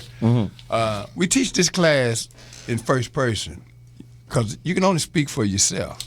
So if you run into somebody that you're having an issue with, whether it's your children or whatever, it comes back to that individual. You might not have knew what to do with your kids, that lady or whatever, but you knew what to do with you. The question is, are you going to raise up to that level of consciousness where you accept your flaws as well as your fears, and then just go back and start retracing your steps? Wow, that is a great point. What would Choosing America... better. Hey, listen to this. Whoopings. We gonna go there. I'm just saying. We gonna do that. What would America... would America... Anybody who's familiar with Tulsa, Oklahoma, Black Wall Street, right? Would America have the same view of Black Wall Street if it existed in the 21st century? Wouldn't have no choice because they didn't want it back then. They damn sure wouldn't want it now. No. I mean, we don't have to wait for permission. That's the problem. We keep waiting on permission. Exactly. But when you've been traumatized, we will blow up a city of free-thinking black people who are independent financially, who are building an actual city. We will blow it up. If that's your precedent, think about it. Japan is America's ally because we blew up Japan. But what did Japan do? It reformulated. Right. We can't conquer America, so we'll buy it. But what happens when we try to assimilate, we lose ourselves. That's what black people are doing, especially the affluent black people. Don't make me get it. We got callers. The producer is just telling me to go to college. Nikaya, Baltimore, you're in the building. Talk to me. Hey, everybody. Hi. All right. Okay, for time purposes, I had a lot I wanted to say, but I've been waiting so long. I'll just I'm sorry, make Nikaya. it short and sweet. It's fine, short and sweet. Is what we're lacking in our community is self-love. The problem is that we cannot look at each other, no matter whether you're down or you're up. We cannot look at each other and see ourselves. Until we can embrace our whole community and find a way to uplift our own community, we're not going to go anywhere. And the whole point is we have to go back to identify, because somebody made the statement about Jews and, Chinese, Japanese. Every subculture has suffered, but not like us. Because when we came here, we were removed from our identity. Thank you. All of them had their identity to cling to. They clung to who they were. So when they came out of that struggle, they came out of that struggle as a people. We don't have that, and we need to get back to that. Wow. Great But point. in finding that knowledge, we have so many different areas that we want to go in, but we have to find a way to unite that knowledge and give it back to our young people. Could you, Nakaya? She's great. Could you? Thank you, Nakaya. Could you just say the word area again? Area? No. I like the Baltimore. That's sexy Baltimore thing. I couldn't even. I You could heard my barely. Baltimore slang? God, Lord Jesus, sexy voice, girl. Thank you, Nakaya. We appreciate it. What would the black community look like if mutual respect was our religion instead of the Abrahamic religions? Hey, I just want 30 seconds on that. All right. Because we keep going in that circle on this conversation since that song We Shall Overcome, which needs to be just taken off the... Oh, my God, that one, and lift every voice and sing. Well, I got something for that one. Kumbaya. I guess what I'm saying is, as soon as we use we, the whole thing falls apart. Yeah. It's an I thing. Until I like myself, ain't gonna be no we liking nothing. Yeah. And I'm gonna just let that marinate for a couple of weeks because it's about I. Until I like me, I cannot like anybody else. Yeah. Let alone love them. Yeah. It ain't happening. Yeah, we are bereft of self-respect.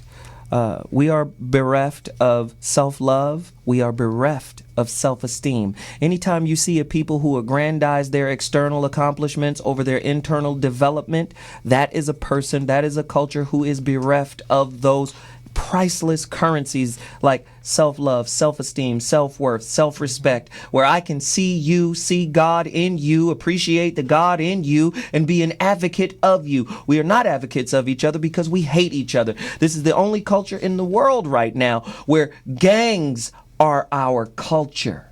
It's a culture. It's a way of life. And until we say, man, self-hate has to be eradicated from the way we view one another. But that's where I say we lead the tracks. See, that self-hate had to start with self. I mean, I have to say, what is it that makes me dislike other people, then put it on them? Because I'm reacting to something that's going on in here. Something is wrong in here if I don't like you. Right. Because if I like me, I didn't even notice that bullshit you came at me. That's true. Great. We got callers really quickly. Jay Nasty is on the line. Talk to us. This is not Jay Nasty. This is So Wonder. So Wonder. What's up again? You called back. Yeah. What's up, man? Well, I couldn't make my point. I like to go back to what the lady was saying about men and what Music Man 82 was talking about. The reason why there are ancient men and ancient women, is because the whole thing about know better, do better. Well, it's all the thing about what Zoe says about personal accountability, what goes back to loving oneself and knowing thyself. We all got to be personally accountable, and we need to hold each other accountable. Right. We can't hold ourselves accountable. Then we can't do better. Right. Because you don't need. Prove that people. We wasn't taught. Whatever. We weren't taught to be men. We weren't taught to be women. But right from wrong. Because that's an inert thing in us. It's a natural thing in us to know. Hey, I know it's wrong to kill somebody. Right. I know it's wrong to smack the shit out of some woman. Not necessarily. I know it's wrong. I know it's wrong. I don't need nobody to tell me that. So we just got to personally hold ourselves responsible. And you know what? That's a great point, man. Thank you very much for the call. I really appreciate it. And it makes me think of Dr. Mark Goulston. He makes this point in context to relationship, intimate relationship, but I think it applies to community love and community relationship as well. He says, in a crisis, We got to learn how to stand by each other in a crisis. We got to know how to stand up to each other in private. And we got to know how to stand beside each other. We don't do these things well. We abandon each other with the quickness. I believe the greatest snitches in the world are African Americans. Oh, come on, man. Because we're looking to come up on each other, off of each other. And I just think it's very, very problematic for us to move forward in a better light, in a better space, if we do not have respect of one another as our new religion. I just believe that. What would the black community look like if the idea of the Willie Lynch letter never existed? 323-965-1600. Caller! What's good? It's Jay Nasty. What up, Jay? Jay. What's good to everybody on the panel? To the young lady that's in there. One thing I never really understood is why black people can't unite and stand together. I've never understood this, except for, well, I guess the only thing that I understand is that everybody is about self. Now, prime example, God blessed me with the opportunity to actually buy pretty much, I'm not going to say they were the projects, but they were close to the projects, about 250, 260 families. I wanted to tear that shit down and bring everybody back because majority of it was Section 8 anyway. So you can come back. We'll even give you a stipend to live somewhere different. Do you not know that the Bank of America, which owned the property, they was willing to give them 2 months of free rent. I'm talking about, I had the Black Caucus behind me in St. Louis and everything. But for 2 free months of rent, they sold out like a motherfucker. And they probably moved down the street. Right. Do whatever they can to get that free rent. Instead of getting all the drug dealers out of here, also stepping up. I mean, look at how much value it would bring to a St. Louis property. In St. Louis, on the north side, really ain't about shit, for real. Wow. So I just wanted to speak on motherfuckers selling out. I don't understand why, because things could have been so much stronger, especially with how many young kids that's around there. I used to live over there, and there was a 4-family building. Every single building had gunshot holes in it except for mine. Thanks be to God. Right. Well, hey. Every apartment had bullet holes in it, and that's when I knew I had to get my family up out of there, even though I did want to save some money and this and that, woo-wah-wah. But, But anyway, I'm not going to take up too much more time, but so I still got you on that. I'm about to get ready to email you shortly. For sure. Appreciate that. So let me do this, because somebody in the chat room wants a definition of respect. I'm going to give the basic definition. Respect, from its Latin root reverie, which produces our English word reverend, which gives us other words like revere. There's reverie, reverend, it kind of means fear, right? But not in the sense of I'm afraid of you. Have you ever come into the presence of someone that you truly respected and there was a sense of awe? There was a sense of, wow, this person. Imagine if Bloods and Crips saw that in each other. Imagine if the so-called black aristocracy saw that in the people in the hood, right?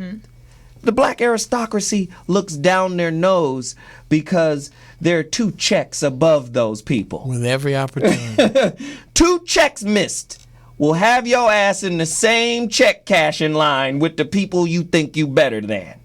Go on, lose that job. Go on, miss a couple checks.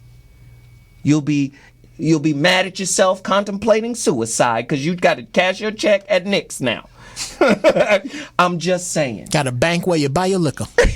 But to me, that's what it means. It means to be in awe of another human being. Joseph Campbell, I told you guys to get some of his books, The Power of Myth. He defined, and this is my definition of respect, he defined true marriage as one's ability to recognize and humble yourself to the presence of God in another person. That's how he defined marriage. He said the ceremony, the word only meaning symbol. What we do is aggrandize the symbol over what it symbolizes. Bridezilla ass niggas, right? Your whole life is a ceremony. Your rims are a ceremony. Your rings, the money, the accumulation is a ceremony. But you don't have what the symbol symbolizes. You don't have meaning. That's why you're an accumulator. You're a hoarder of materialism. You're no different than the lady with all the books in her house. With all the boxes. Go ahead, Bobby. I want to leave everybody with something today in terms of the ultimate question. What's happening with black people? As we sit in here right now, I see a lot of people who are self-assured. And so we can have differences of opinions and still be respectful to one another and learn from each other. I've learned some things from this sister today that I'm glad that I heard because, I'm getting jaded now because I keep running into females that try to be male and it ain't happening like that. And I see males representing men at my expense. So I can come on Zoe's show and be Bobby and not try to be Zoe. And we can blend, and then we can agree, and then we can disagree. But the commonality is we're all born to die. So while we're on this planet, the question is, as black people, when are we going to look at each other as assets as opposed to liabilities? And not even do that in no ceremonial way or no figurative way, but just an instinctive way. Because people have actually done that look like us. And the plug for today from me is go to realmendon'tplay.com, my website, and you'll see the evidence of that. I just posted a blog about that process of passing the torch from one generation to another. And that's not just me. There's other sources of that, but we're a living embodiment of that sitting here right now. Right. Because I've learned something from everybody in here today. I mean, literally everybody that's in this studio today. Right. So that's a good point, and that's what we should do, and that's the purpose of this show. That's the voice of the show. We've got 5 minutes. Let me just do this really quickly. We didn't get to whoopings. Can we do whoopings next I got a point. Yes, go ahead. Which one? The Me or point. Jeff? I tend to go with the women. I totally good idea. Over the dudes. Good idea. Hard leg asses. Don't nobody care about us. Right. Make your fine ass point. I loved your point about it starts with yourself, and you have to take care of yourself before you can take care of the community. But I think that there's a lot of people who think that taking care of themselves is exactly that.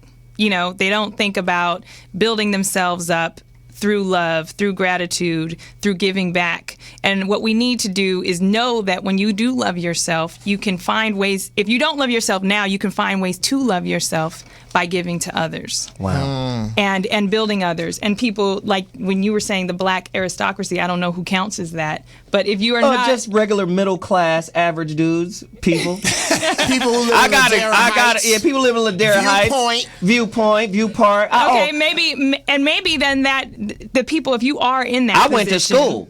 Okay, yeah. And right. If you're in that position, you should be thinking about the legacy you're leaving behind. If you are somebody who maybe like myself, I didn't come from much. I didn't have any financial education, but I was blessed enough to have mentors along the way who trained me. I was smart enough to listen to them. And what I do now is extend that back. Wow. And I am very passionate about financially educating people and giving back. But see, let me just say, this is so beautiful what you're saying. Giving comes from within. And when you're dealing with a people that have been ripped off from the inside out, giving becomes a problem. I know. And now it's accumulating, getting.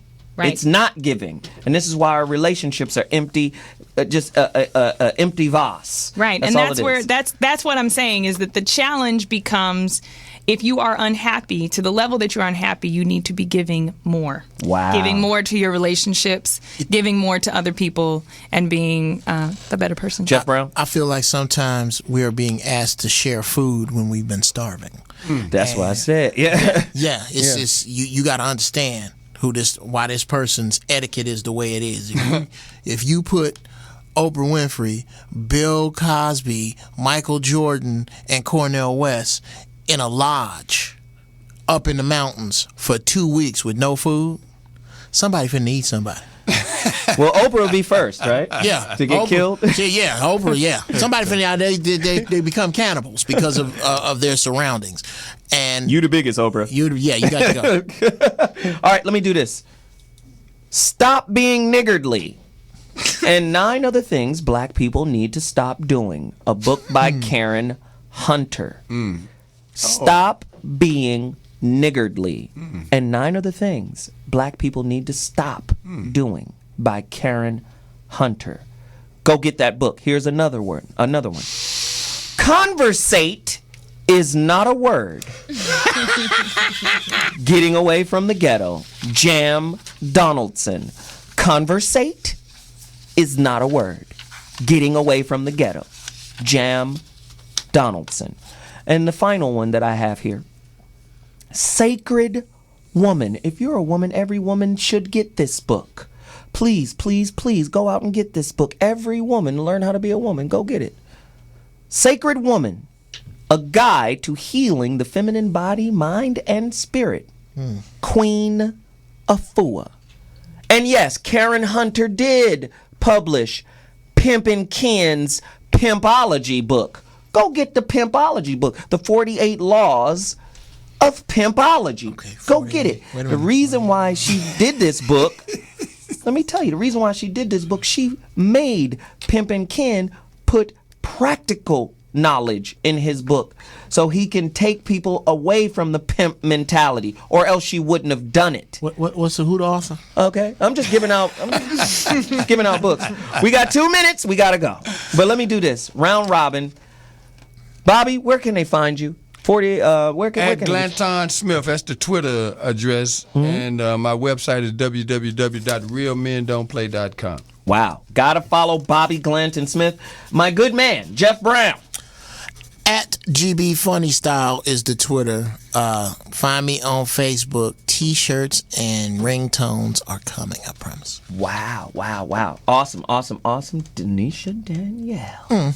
Well, that's where they can find me. Twitter, Facebook, and Instagram. Denisha Danielle, as well as DenishaDanielle.com. If you're in the LA area and you're looking to buy commercial properties, you can go to my business website, which is HostinAssociates.com. Need to change her last name to Right. She's Denisha sells buildings is what she does. Yeah. It's really cold-blooded. Now, let me do this. Join the So What discussion group on Facebook. Go there now. Join the Zo What discussion group on Facebook.